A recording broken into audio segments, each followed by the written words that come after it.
This content is intended for adults only. Viewer discretion is advised. It was Sunday, October the 30th, 1977, just one day before Halloween. Children and teenagers in Garfield Heights, a suburb of Cleveland, Ohio, were buzzing with excitement. Costumes were ready, parties were planned, and the festive spirit had taken over the neighborhood. But that Halloween would take a dark and unforgettable turn, leaving a lasting mark on Garfield Heights that still lingers decades later. Cynthia Marie Johnson, lovingly known as Cindy to her friends and family, was a junior at Garfield Heights High School. That afternoon, around 11 a.m., she headed out with her friends to attend a rock concert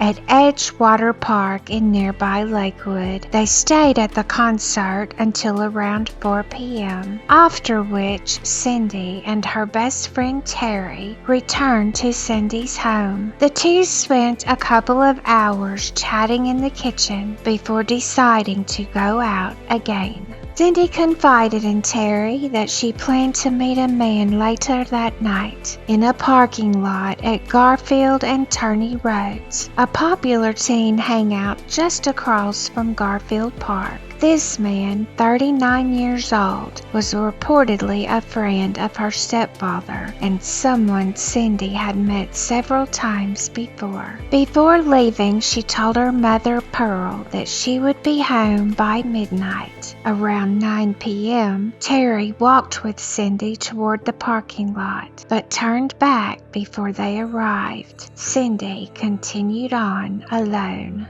Her mother and stepfather stayed up waiting, growing more concerned as the hours passed. By 2 a.m., she had not returned. The next morning, they reported her missing to the police. Tragically, they would not wait long for answers. At approximately 8:30 a.m. on Halloween morning, a worker from Titan Fastener Engineering Company discovered Cindy's body in a waste container outside the company's warehouse on Riverview Road. According to Deputy Coroner Dr. Lester Allison, Cindy had been strangled, not manually, but likely with an object. He stated she had likely died only a few hours before she was found. She was fully clothed, and there was no evidence of an assault. The 39-year-old man Cindy had planned to meet, described by her stepfather as a family friend, was questioned by police, but later released after providing what was considered a credible alibi.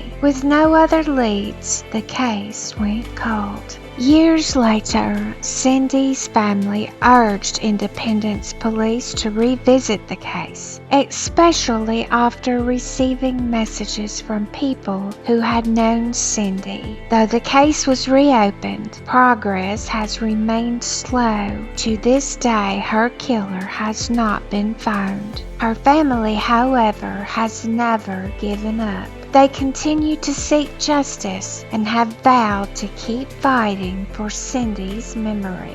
As her sister said, "Long after I am gone, my children will keep fighting for Cindy."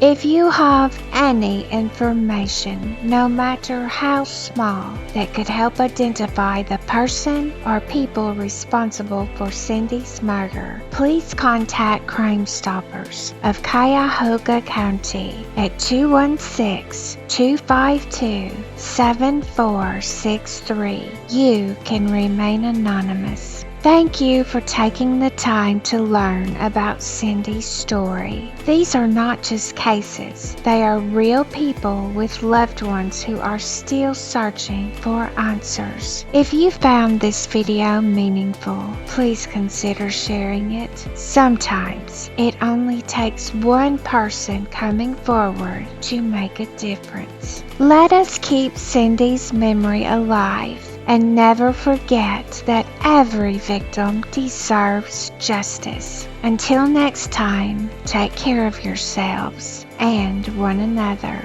and I'll see you next Friday.